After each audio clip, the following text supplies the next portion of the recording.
Practically speaking, what kind of arguments do Muslims have? I mean, previously speakers spoke about the unfortunate situation in many masajid. What's our reality? What are the popular debates? 8 Taraweeh or 20 Taraweeh? Eid on Monday, Tuesday, Wednesday, Thursday, or Friday? I like Saturday, I don't know. You know, global sighting or local sighting, or this, oh my God. Oh my God. And this is what these are the hot topics, right? Zabiha meat or non-zabiha meat? Is chicken halal, or people of the book, are they halal, or what? What's going on? These are our debates, and we are divided on these issues. And then some take even a higher ground and say, should we read this book? Is this tafsir legitimate? Is this scholar on the haqq, and this and that? And we're divided on those issues. It's very entertaining. But you know what? Allah gave us a mandate. Allah gave us a mandate that's bigger than all of these things.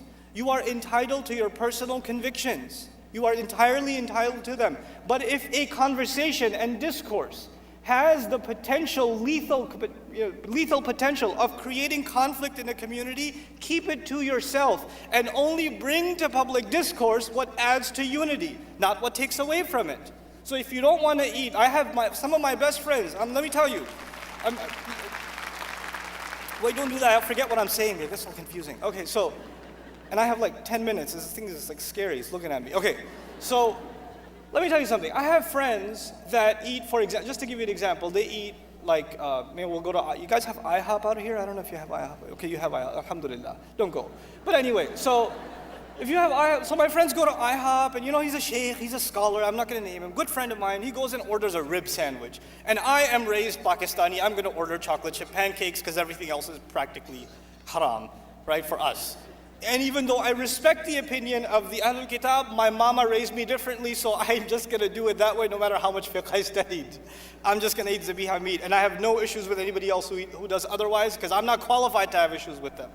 I'm not qualified to have a problem with that. So we're sitting and eating food together, and I'm praying behind him, and I'm friends with him, and all of that, and none of that is an issue for us.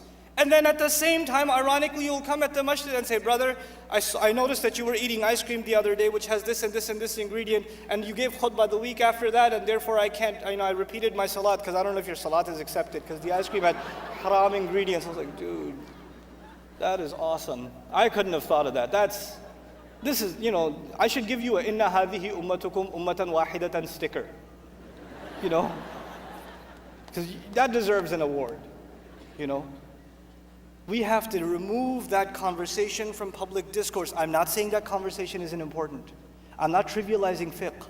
I'm not. Those things are important. They do matter. That study does matter. That tradition is sacred and it is valid. But you and I aren't qualified for those debates. We're not.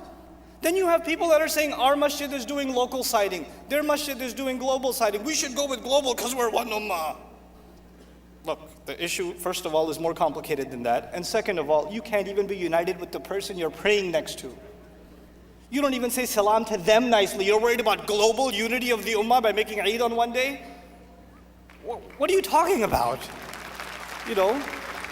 Let's deal in reality. Let's deal in reality. And what does that mean for you and me practically?